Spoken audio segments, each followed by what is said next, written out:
Saya punya data ini, kata Pak Prabowo. Saya beli dari luar, bukan data dari dalam.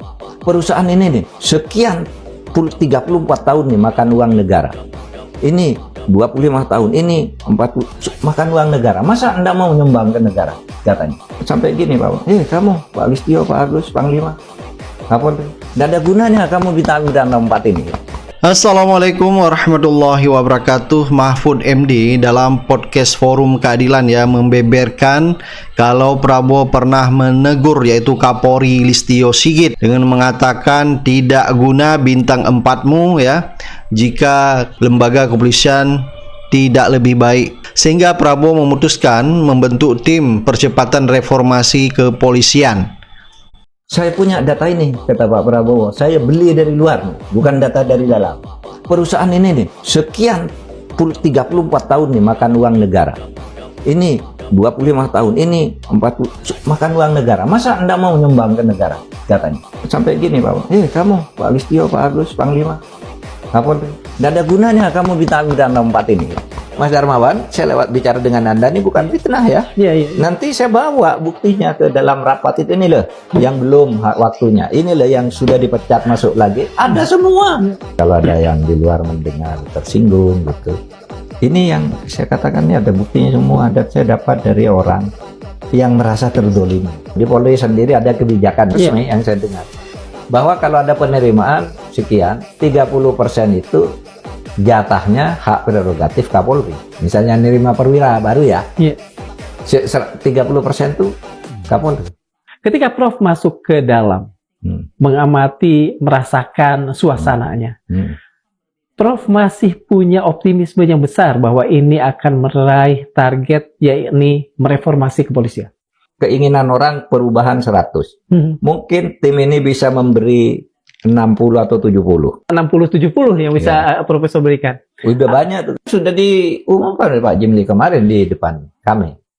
Kita kalau perlu rancangan undang-undang kita sampaikan ke Presiden. Kita harus bukan bilang rekomendasi ubah undang-undang nomor sekian. Bukan. Rancangannya udah jadi, tim yang buat. Gimana? Roy Suryo tuh kok dia seharusnya diadili apanya dulu? Tuduhannya dulu ya. Tuduhan bahwa ijazah itu palsu. Ya, ijazah palsu. Jadi begini, saya tanyakan. Roy Suryo CS itu dituduh apa sih? Oh, dituduh menyebar fitnah karena ijazah palsu. Nah, kalau begitu, seharusnya dia tidak jadi tersangka sebelum ijazahnya itu dibuktikan palsu atau tidak palsu. Oleh pengadilan, bukan oleh polisi. Polisi itu tidak berhak. Polisi mengumpulkan barang bukti, alat bukti, lalu disampaikan ke hakim, lalu hakim lihat yang mana bukti yang benar, tidak, lalu disimpulkan, oh ini ijazahnya asli, IT. Baru Roy Suryo itu boleh dimajukan ke pengadilan. Tapi sekarang ijazahnya belum. Itu kan pendapat saya, pendapat Pak Jimli juga. Pak Jimli, Pak Hipnu Nugroho, guru besar Hukum Pidana, Pak Susno Duaji, mantan Kabar Reskrim, sama. Harusnya dia dituduh memfitnah. Kenapa langsung tersangka sebelum ijazahnya itu dinyatakan asli atau palsu? Nah, oleh sebab itu menurut saya ini prosedurnya agak aneh, ya kan? Nah, oleh sebab itu tinggal keberanian pengadilan, kejaksaan nih nanti. Kejaksaan nanti kan sudah polisi nyidik, lalu diserahkan ke sana di P21. Ya. Bisa dikembalikan. Ini harus dibuktikan dulu dong. Nggak layak nih bagaimana Anda melakukan jumping dari sesuatu, ya kan? Nuntut ini, tapi ini buktinya nggak ada di sini. Harus dibuktikan di sini dulu sehingga masuk ke sini. Satu. Kalau misalnya masyarakat ragu juga dengan kejaksaan, hakim dong nanti yang mengatakan. Jaksa mengatakan apa? Pengacaranya memulai, kuasa hukumnya memulai dengan eksepsi bahwa ini belum layak dibawa ke pengadilan. Nah, kalau hakim menyatakan enggak sudah layak, tapi mari dibuktikan di sidang ini. Nah, bisa dibuktikan dulu sebelum pembuktian tentang fitnah, ya kan? Sebelum fitnah dan sebagainya, pencemaran nama baik, buktikan dulu. Kalau ini sudah terbukti asli atau tidak asli, risiko kan? Oh, ini asli ternyata, gitu. Ini diteruskan nih fitnah dan ininya. Kalau ini ternyata tidak asli, kan tidak boleh langsung ke situ, tidak akan terbukti. Adakah mekanisme dalam hukum untuk menganulasi posisi atau status keterdakwaan 8 orang ini? Sekarang tersangka. Kalau terdakwa enggak. Sekarang tersangka bisa pra peradilan.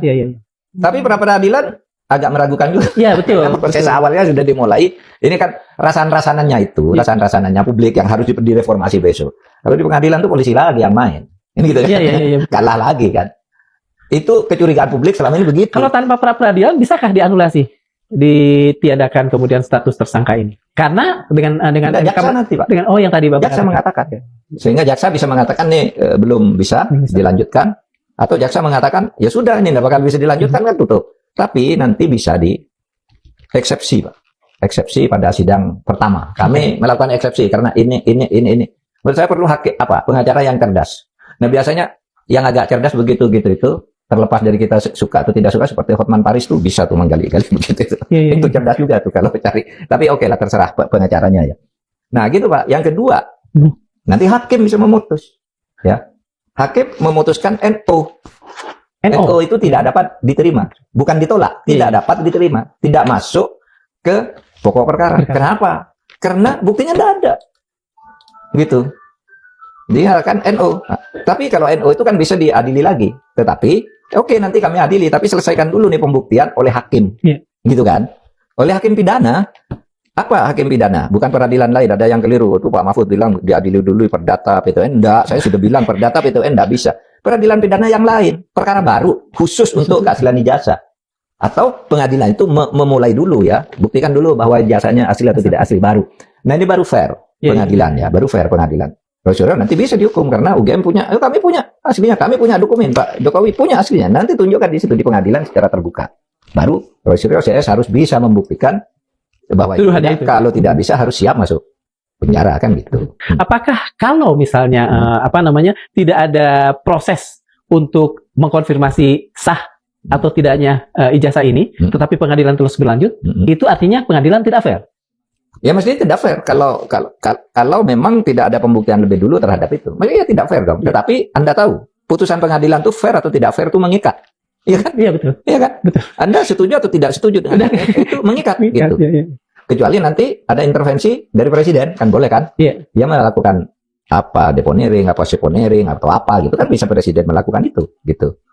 Gitu aja. Tapi kalau nanti hakim memutuskan itu ya mengikat, meskipun salah ya tetap mengikat. Pak, hakimnya nerima suap ya hakimnya nanti diadili sendiri. Bukan lalu perkaranya batal. Kalau setiap hakim dituduh tidak benar lalu membatalkan perkara, tidak pernah ada perkara selesai kan. Itu sebabnya bagus tuh kaidah hukum lagi, usul fikih itu diambil dari usul hukmul hakim yarfa'ul khilaf. Putusan hakim itu menyelesaikan seluruh perkara meskipun kamu tidak suka. Nah, itu kadang-kala digunakan oleh hakim. Saya berwenang. Saya punya hak. Saya wakil Tuhan di muka bumi. Kasus termasuk misalnya isu tentang ijazah Roy Suryo. Kita tahu semua sudah masalahnya. Kan tidak perlu dilaporkan, kita tahu. Tapi kita minta gimana cara menyelesaikan ini. Jadi kasus-kasus itu kalau dibawa ke Komisi Reformasi itu untuk mengabstraksikan masalah. Menjadi sebuah masalahnya akarnya di sini, maka terjadi kasus Roy Suryo, kasus ini. Kalau kita dengar semua, gitu. Nah, yang kasus Roy Suryo ini, pertama secara administratif, malamnya itu sudah diberitahu bahwa kalau orang sedang menjadi tersangka, tidak usah datang karena ini bukan menyelesaikan kasus. Tapi tidak diberitahu oleh Mas Refli kepada Roy Suryo sampai datang 4 orang itu mereka datang gitu. Padahal udah diberitahu. Kata Mas Refli kan memang tidak saya beritahu karena Pak Jimli kan baik hati. Jadi awal dari mispersepsi aja awalnya mungkin Prof ya. Iya, lalu oleh Pak Jimli mohon yang di depan ini duduk di belakang aja kalau mau datang gitu. Mendengar lah ya. Ya mendengar gitu. Tapi mereka memilih di luar walk out yang 4 sebenarnya kan yang diminta keluar itu atau duduk di belakang yaitu Roy Suryo, Tifa, Rismun dan Pak Fadilah Rizal. Mereka minta keluar. Saya sudah ngasihkan buku itu. Lalu yang mendampingi minta keluar juga. Ada Mas Edi Mulyadi, Pak Rajasa. Ya, Refli Rajasa belum belum datang. Saya Didu belum datang juga ketika insiden itu terjadi. Ya sudah, kita berjalan. Jadi kita tetap Darmawan menunggu masukan dari masyarakat, tapi minta solusinya. Kalau masalah kasus-kasus gitu, tempatnya bukan di tim reformasi, itu langsung ke polisi aja, gitu kan? Itu kan sudah ada prosedurnya.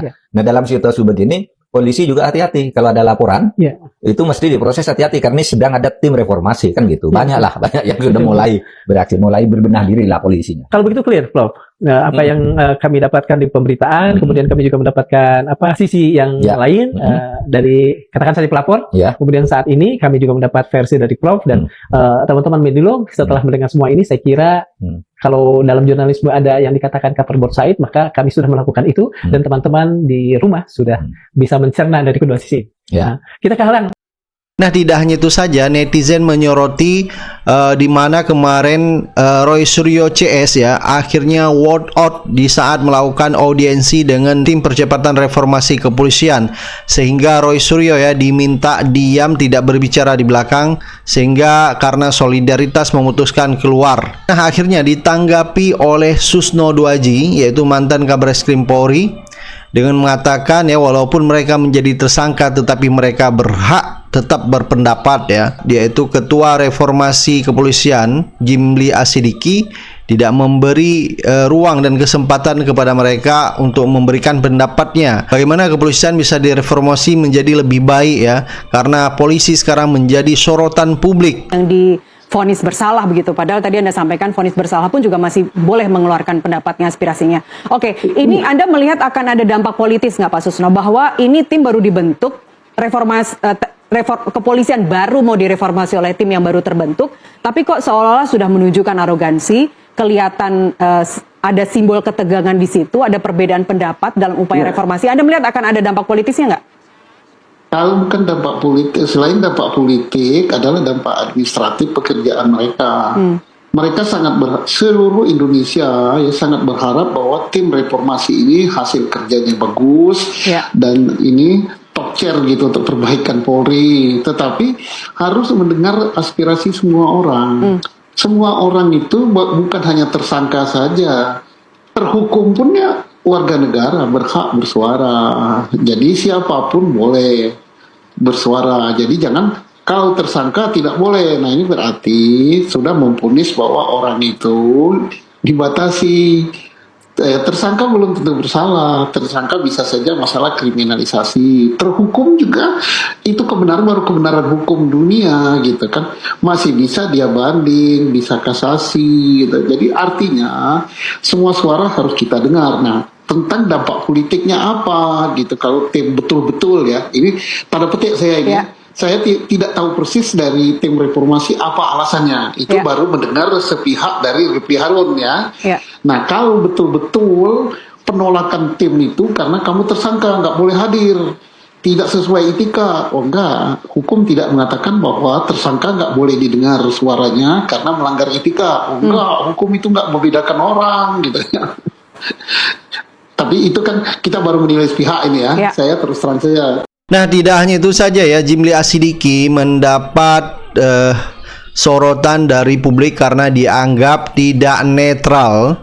Jadi kelihatannya Jimli Asidiki ini ya masih membela Jokowi dalam polemik ijazah palsu. Bahkan statement-statement Jimli ini sepertinya memang tidak netral ya, tetapi lebih banyak berpihak ke Jokowi. Karena kalau kita lihat jejak rekam beliau adalah salah satu pendukung Jokowi di Pilpres 2019 yang lalu. Guys, Profesor Dr. Jimli Asidiki, Sarjana Hukum, Ketua Tim Reformasi Polri bentukan Presiden Prabowo Subianto, akhir-akhir ini menunjukkan sikap yang aneh-aneh, yang boleh jadi merupakan indikasi keberpihakan atau ketidaknetralan, berpihak pada kultur sebagian aparat kepolisian yang tidak profesional atau tidak netral dalam menjalankan tugasnya. Utamanya terkait dengan penanganan ijazah Pak Jokowi. Belum 1 bulan ini menjalankan tugasnya. Pada saat Refli Harun dan kawan-kawan datang ingin memberikan masukan pada beliau atau tim reformasi Polri, justru menolak untuk ada aspirasi dari RRT, Roy Suryo, Risma Nipar,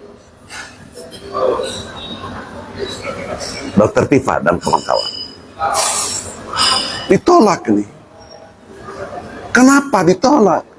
Padahal kan mereka adalah warga negara, apalagi yang bersentuhan langsung dengan dugaan kriminalisasi oleh aparat kepolisian terkait dengan gerakan kelompok warga itu untuk atau menyoal keaslian dokumen ijazah Pak Jokowi. Dan itu sedang ditangani oleh aparat kepolisian. Mereka sudah tersangka. Apakah orang yang tersangka tidak memiliki hak untuk memberikan masukan pada tim reformasi kepolisian? Ini aneh. Memang kelihatannya emang tokoh yang satu ini suka membuat sensasi, ingin memperoleh perhatian publik dan menunjukkan bahwa dia berkuasa. Ini sarannya lagi yang kedua ini. Tadi kan menolak. Yang kedua menolak ya Roy Suryo dan kawan-kawan. Akhirnya walk out kan mereka bersama Refli Harun. Yang kedua ini menyarankan mediasi antara Roy Suryo dan kawan-kawan yang Pak Jokowi. Untuk apa Bapak ini mengurus itu? Sudahlah, ini antara hak yang batil menurut versi mereka ya. Antara hak yang batil tidak bisa dicampur aduk. Pak Jimli ini kan orang yang kuat agamanya ya. Harusnya tahu itu. Dan sebagai ahli hukum dan pernah jadi negarawan sebagai ketua MK ya, harusnya tahu bagaimana menyelesaikan persoalan ini. Coba, kalau seorang pemimpin yang dicurigai tidak punya ijazah atau ijazahnya palsu, lalu Anda bela dengan menyatakan mediasi saja, itu artinya Anda berkontribusi besar dalam memberikan contoh tidak baik pada generasi muda. Lalu reformasi Polri itu arahnya kemana? Di dalam tim reformasi Polri sendiri sudah ada mereka yang memang status quo, bukan status quo ya, sudah ada yang menikmati kultur Polri seperti sekarang ini. Mau diarahkan kemana? Profesor Jimli kalau semakin mengada-ada, semakin mencari sensasi, semakin berpihak pada Polri, artinya Anda tidak menjalankan tugas yang baik, tidak amanah dalam menjalankan tugasnya. Itu artinya percuma menjadi ketua tim reformasi Polri kalau tidak ada pemikiran yang progresif yang bisa ditunjukkan untuk menjadi satu kebijakan bagaimana Polri ke depan bisa lebih baik dan bisa menjadi pengayom masyarakat, bukan mengkriminalisasi warga bangsa ini.